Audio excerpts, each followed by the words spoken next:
نمضي جنودا نجوب الوهادي، نمضي أسودا لا نخشى الوغادي، نمضي جنودا نمضي أسودا. Give you an example that wallahi I don't know an example in the dunya that is clear as this example in proving this point. Hadith in Bukhari and Muslim of Usama ibn Zayd radiyallahu anhu. The Muslims were fighting kuffar, and there was one warrior from the kuffar who was taking care of business. He was getting down on the battlefield. When he was taking care of business, the Muslims, the companions said, look, tomorrow somebody has to deal with that guy. Someone has to make it his business just to go and deal with that guy, and we're going to get everyone else. Usama ibn Zayd said, Hu Ali, I'll deal with him, I'll take care of him. And another companion. They went to the guy the next day and they overpowered him. One narration said Usama had his sword, another narration said he had a spear.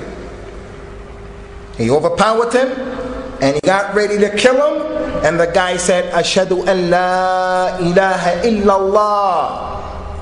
And Usama killed him. They took the news to the Messenger of Allah sallallahu alaihi wasallam, and Rasulullah became clearly, apparently upset. Ya Usama, aqataltuhu ba'da ma qala la ilaha illallah? Ya Rasulullah, innahu qalaha khawfan min as-sayf. Ya Usama, aqataltuhu ba'da ma qala la ilaha illallah? Ya Rasulullah, innahu qalaha khawfan min as-sayf. يا أسامة أقتلته بعدما قال لا إله إلا الله؟ يا رسول الله إنه قالها خوفا من السيف. أفلا شققت عن قلبه حتى تعلم أقالها أم لا? Did you kill him, Usama, after he said La ilaha illallah? He only said it because I was about to kill him 3 times. And the Rasul kept saying the same thing. Usama said, I wish I had been born only at that moment, so I wouldn't be responsible Yawm al-Qiyamah for La ilaha illallah. Ikhwan, why is this issue so clear? Ibn Zubayr, the cousin of Aisha radiallahu anha.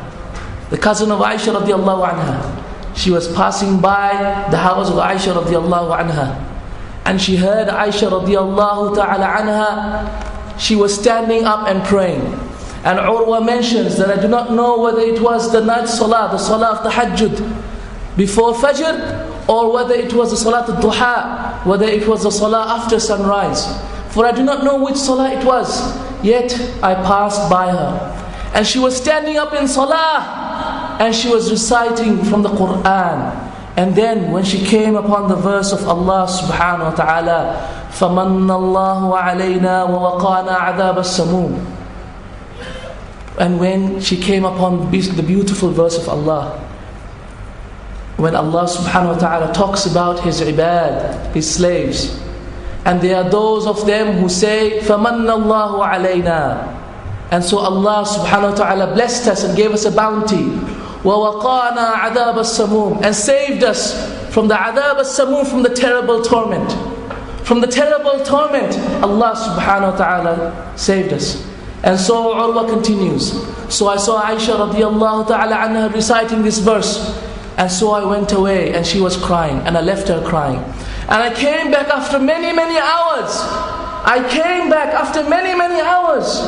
And I passed by her again, and she was still reciting the same verse.